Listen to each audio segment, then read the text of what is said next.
지난주에 원주의료원에서 장례를 치르고 예배를 드리고 돌아오는 길에 길 옆에 있는 한 학원에 써붙인 글이 눈에 들어왔습니다.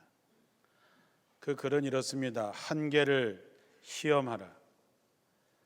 그리고 한계는 성장의 첫걸음, 이렇게 쓰여 있었습니다. 누구나 한계 상황을 만나는 것을 원하는 사람은 없을 것입니다. 왜냐하면 한계 상황은 힘들고 어려운 것이기 때문입니다. 그러나 우리는 누구나 다 살면서 한계 상황을 만납니다. 우리가 인생을 살면서 언제 한계 상황을 만나보셨는지, 그리고 그것을 어떻게 이겨내셨는지. 어떤 사람들은 한계를 만날 때마다 한계를 시험하고 도전하고 그리고 싸워서 이겨내는 사람도 있지만, 어떤 사람은 한계가 올 때마다 도망치고 피하고 미루고 하는 사람들도 있습니다. 분명한 것은 그 결과에 대해서는 자기가 책임지게 되어 있습니다. 그것은 우리가 개인뿐만 아니라 여러분의 가정의 미래, 우리 교회의 미래, 우리 나라의 미래로 나타나게 됩니다. 심은대로 거둔다는 성경의 원리를 지금 내가 어떻게 이 상황에 대처하느냐에 따라서 미래의 우리의 모습이 결정되는 것입니다. 오늘날 한국 사회는 지금 한계에 부딪히고 있습니다. 언제 깨져나갈지 모릅니다. 교회도 마찬가지입니다. 여러분의 삶도 마찬가지일 것입니다. 우리가 한계에 실제로 부딪히고 있든지 곧 한계를 맞이하게 될 때에 어떻게 하시겠느냐 하는 것입니다. 도전하시겠습니까? 아니면 피하고 미루시겠습니까? 2030년을 목표로 교회의 건강성과 부흥을 위한 교회 영상을 보셨습니다. 우리에게 주어진 한계 상황을 이겨내기 위해서 모두 함께 도전하자고 하는 것입니다. 분명한 것은 내가 피하면 그 열매를 내 자식들이 먹게 됩니다. 우리가 피하면 다음 세대가 그 쓴 열매를 먹게 될 것입니다.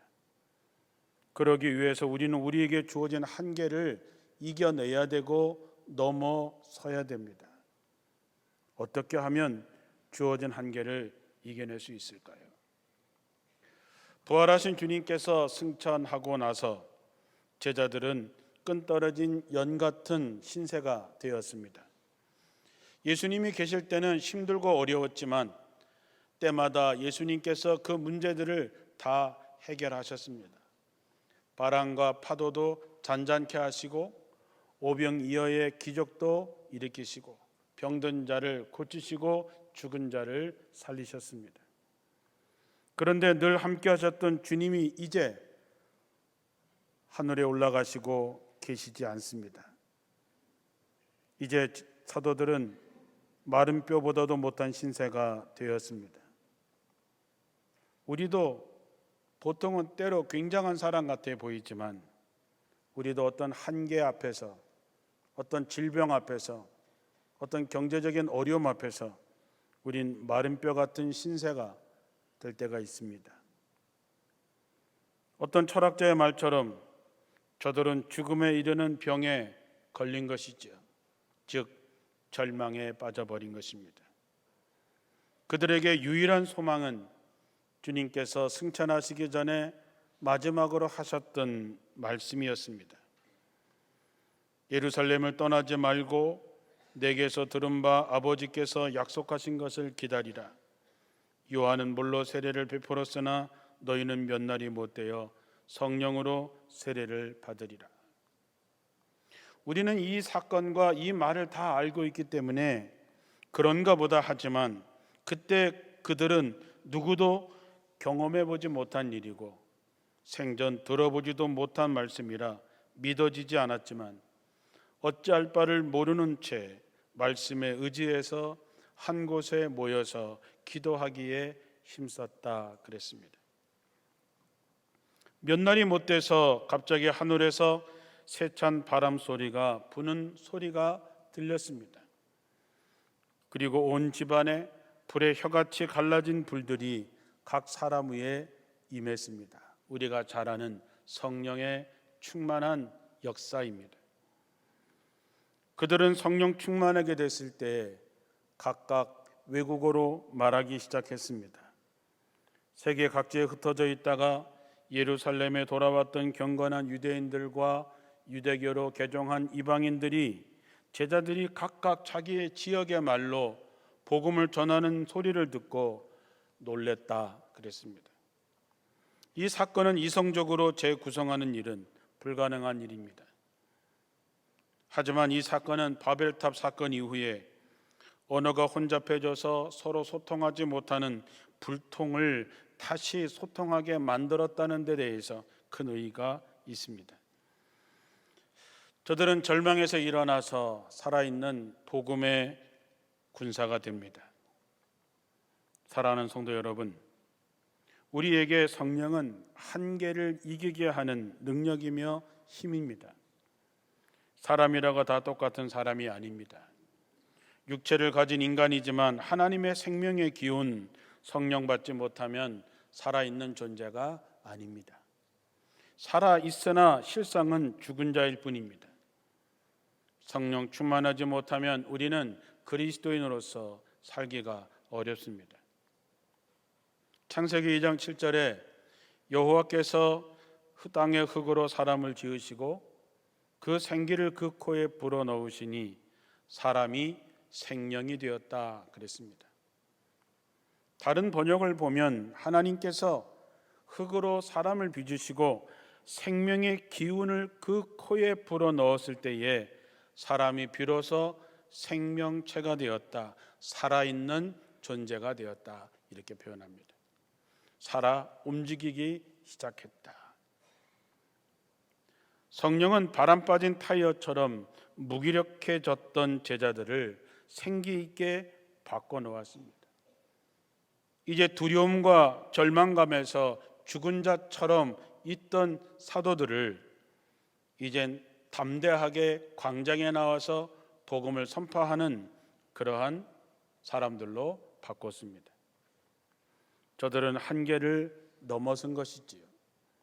그러자 그들에게 죽음의 위협도 어떤 고난도 그들의 열정을 잠재울 수 없게 됩니다.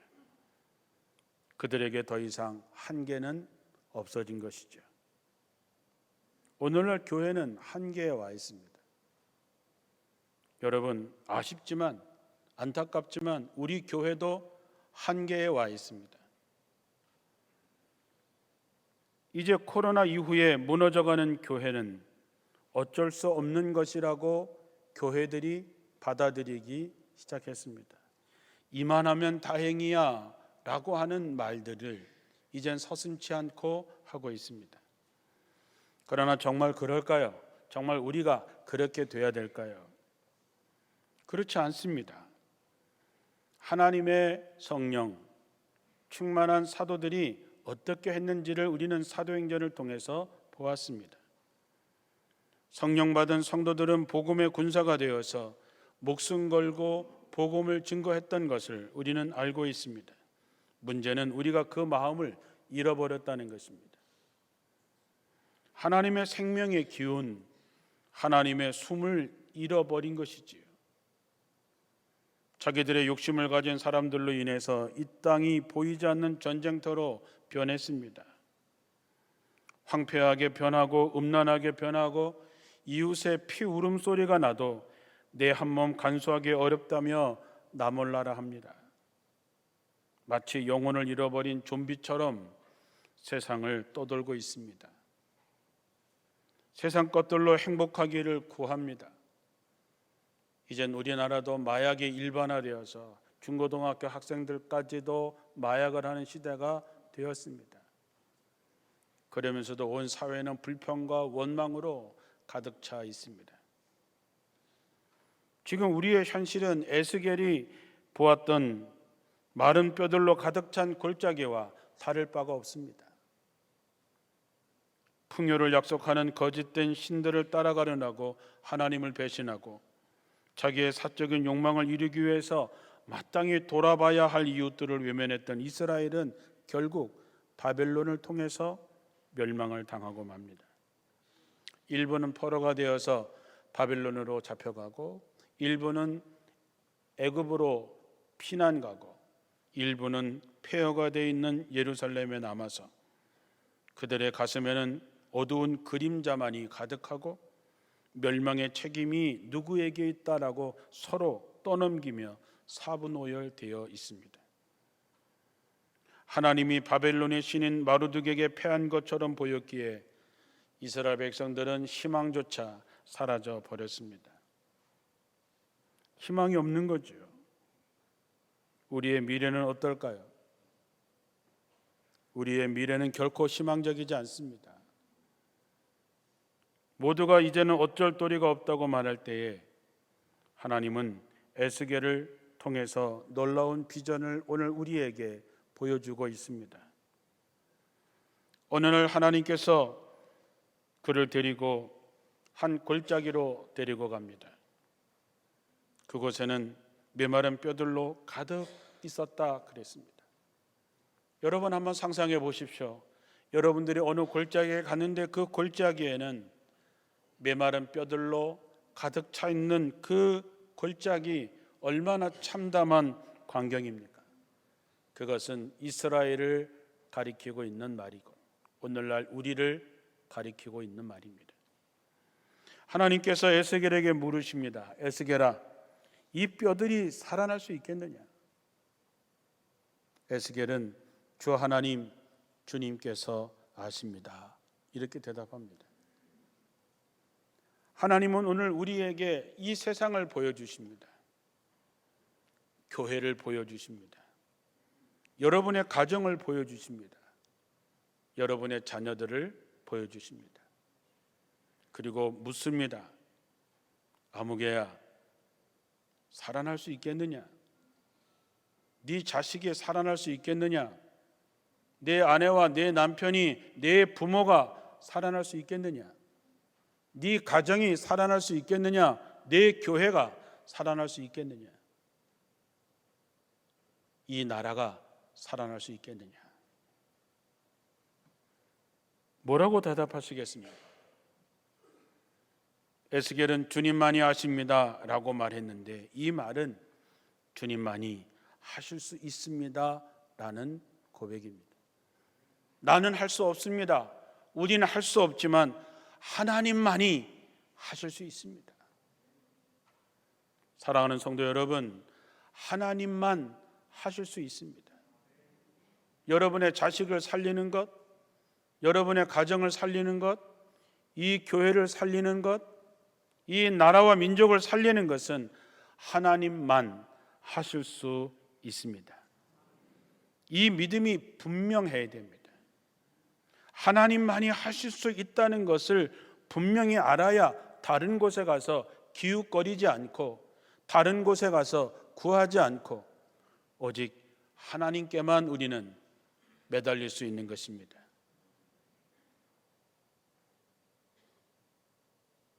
하나님은 뼈들에게 하나님의 계획을 선포하라고 말씀하십니다.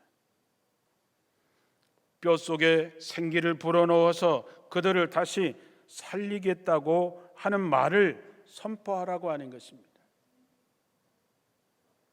에스겔의 가슴에는 전율이 흘렀을 것입니다. 더 이상 희망이 없고 마른 뼈밖에 남지 않은 다 죽어있는 저들을 살리시겠다고 하는 하나님의 말씀을 선포하라고 했을 때 에스겔은 목이 메었을 것입니다. 우리를 버리지 아니하시는, 절망 가운데 있는 우리들에게 살 소망을 주시는 그 하나님의 말씀을 선포합니다. 하나님의 마음에 사로잡힌 에스겔은 큰 소리로 목이 터져라 외쳤을 것입니다. 홍대의 목소리가 작아서 못 들을까봐, 저 끝에 있는 마른 뼈가 못 들을까봐 큰 소리로 외치고 외치고 또 외치다가 울컥했을 것입니다. 에스겔의 절박한 외침이 마른 뼈들 위에 이슬처럼 내려앉자 놀라운 일이 생겼습니다. 뼈들이 서로 맞춰지고 이어지는 요란한 소리들을 내기 시작한 것입니다. 얼마나 큰 장관이었을까요? 뼈들이 서로 이어지고 뼈들 위에 힘줄이 뻗치고 살이 오르고 그 위에 살갗이 덮어지는 그 놀라운 광경.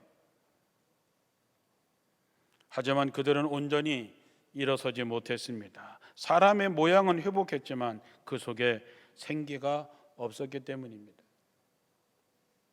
그때 하나님이 에스겔에게 생기에 대해서 또 대언하라고 명하십니다. 그래서 에스겔은 더 큰 소리로 외칩니다. 너 생기야, 사방에서부터 불어와서 이 죽어있는 사람들에게 들어가 그들을 살아나게 하여라. 에스겔이 생기를 향하여 대언하자 생기가 그들 안에 들어가고 그들은 살아나 제발로 엄청난 하나님의 큰 군대가 되었다라고 합니다. 아담의 코에 불어넣어졌던 하나님의 생명의 기운, 낙심천만했던 제자들을 휘감았던 그 성령의 바람, 그것은 완전히 사람을 변화시키고 사람을 살리고 그리고 하나님의 군대로 변화시킨 것이죠. 얼마나 놀라운 이야기입니까? 에스겔에 나오는 이야기와 사도행전에 나오는 이야기는 묘하게도 같은 이야기입니다. 저는 우리 교회가 여러분이 이런 이야기의 주인공이 되기를 주님의 이름으로 축원합니다. 여러분도 살아날 뿐만 아니라 여러분 때문에 마른 뼈와 같은 이들이 살아나는 역사가 있게 되시기를 주님의 이름으로 축원합니다. 우리가 살고 있는 세상을 한번 돌아보십시오. 남북 간의 적대감은 줄어들기는커녕 이제는 통일이라고 하는 말조차 하지 않는 세상이 되었습니다. 남북 갈등도 문제이지만 우리나라의 동서 간의 갈등도 뿌리가 깊어져 해결할 방법이 도저히 보이질 않습니다. 우리 사회의 양극화 현상은 더욱더 심각해지고 학생들은 치열한 경쟁 체제에 내몰리고 젊은이들은 먹고 사는 문제에 온통 사로잡혀서 자기 인생을 설계할 안목조차 보이지 않습니다. 노인들은 노후 생활에 대한 불안으로 인해서 표정이 어둡습니다. 급속한 기후 변화는 우리에게 재앙으로 다가오고 인공지능 시대는 인간을 점점 벼랑 끝으로 내몰아갈 것입니다. 이제는 10년 후를 장담할 수 없는 세상이 되었습니다. 어떻게 달라질지 예측이 되질 않습니다. 그런데도 우리는 여전히 욕망의 질주를 계속하고 있습니다. 우리가 하나님의 형상을 지음받은 사람이라고 하는 것, 하나님의 생명의 기운을 갖고 있는 사람이라고 하는 사실을 까맣게 잊고 살고 있습니다. 지금 내 옆에 앉은 이가 내 옆을 스쳐가는 사람들이 천하보다 귀한 존재라고 하는 사실을 모르고 삽니다. 여리고로 가다가 강도를 만난 이웃을 보고 모른 척 지나친 이가 바로 우리들입니다. 인간에 대한 예의도 사라져버렸습니다. 이젠 저마다 자기 좋을 대로 합니다.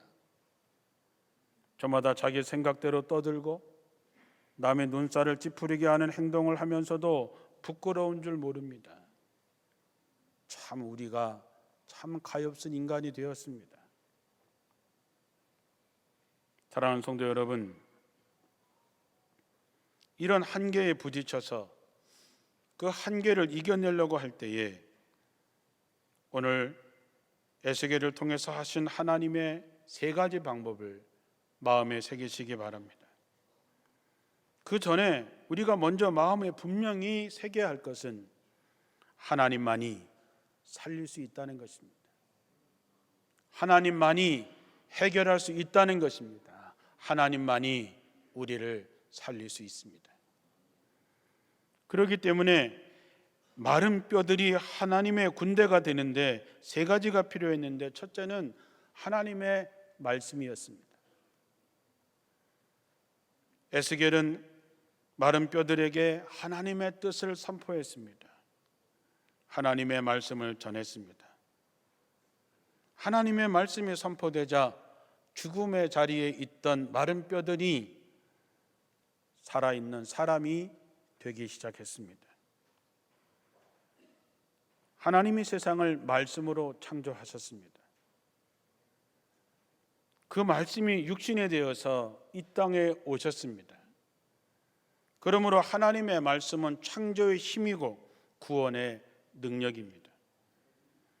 사람이 떡으로만 살 것이 아니라 하나님의 입에서 나오는 말씀으로 산다는 말씀을 마음에 새기셔야 됩니다. 예수 믿는 사람은 이 믿음과 고백이 분명해야 됩니다. 자, 여러분은 무엇으로 사십니까? 하나님의 말씀으로 사십니까? 그것이 아니라면 여러분이 무엇을 해서 무엇을 이루었든지 간에 그것은 소용없습니다. 그러므로 하나님의 말씀에 집중하시고 열심히 배우시고 듣기 바랍니다. 하나님께서 나를 향해서 선포하시는 그 말씀을 들을 수 있어야, 깨달을 수 있어야 우리는 사는 길을 발견할 수 있는 것입니다. 두 번째는 하나님의 권능, 성령의 충만을 덧입어야 됩니다. 하나님의 영, 하나님의 생명의 기운, 하나님의 숨이 우리 가운데 들어올 때에 우리는 살아납니다.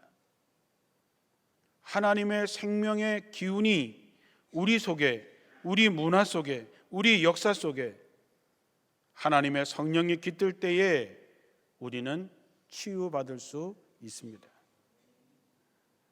절망의 그늘을 박차고 일어나서 하나님의 꿈을 실현하는 하나님의 군대가 될 수 있는 것이죠.